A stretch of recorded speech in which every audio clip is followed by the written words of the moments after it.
We're here in the village of Menlough in the east of County Galway. The Irish name for this ancient rural settlement being Menlough, meaning the small loch or little lake of the Mannions. The Mannion clan can trace their name to Mannion, son of Flanara, a 10th century king of the Sogan people who occupied a large kingdom in modern-day East Galway during the early medieval period. We don't know exactly when the medieval forerunner of the modern village of Menlough came into existence, but it was obviously at some point after the O'Mannion clan had settled in the Menlough area. This occurred about the year 1352, when they were ousted from their hereditary homelands in the nearby parish of Monivea by the O'Kellys of Hermanny, after which they settled here in the civil parish of Killiscobe and in the neighbouring parish of Menlough. Their newly acquired lands were centred on the Menlough area and the Loch-on, or Little Loch, which was formerly located here just to the north of the village. During the late medieval period and into early modern times, the territory went under the name of Iorwerth, the patrimony or lordship of the Mannions. Sometime after their relocation, the ruling O'Mannion kin group proceeded to erect a substantial tower house with bawn and barbican at this site in either the 15th or 16th century. And as was often the case, a nucleated village settlement developed nearby.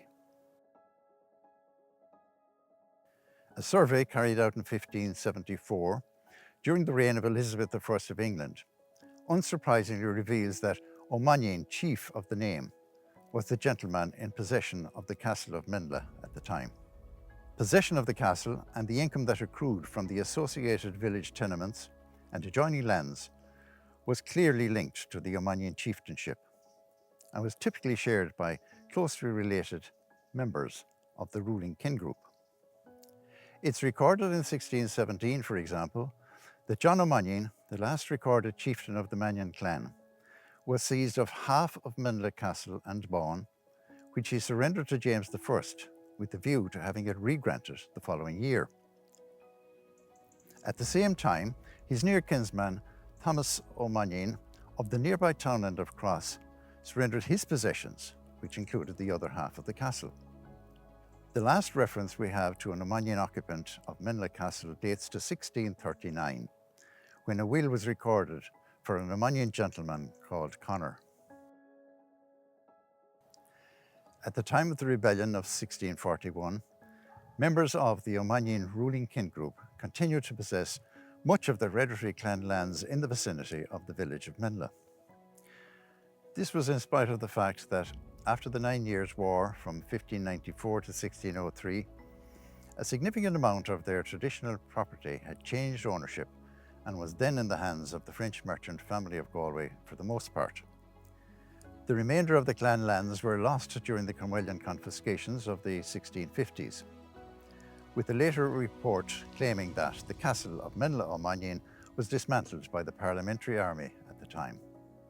Like so many other Tower House residences, Menlough Castle would undoubtedly have been abandoned after the Cromwellian period, and over time would have fallen into total disrepair.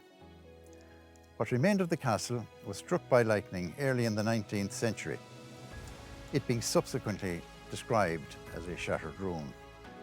Local tradition maintains that stones from the castle were afterwards used in the construction of the Roman Catholic Church in the centre of the village. Today, only the lower courses of a south-facing wall, which are deemed by some to have been part of the original castle complex, now remain to testify to the location of the former residence of the O'Mannion or Mannion clan chieftains in late medieval and early modern times.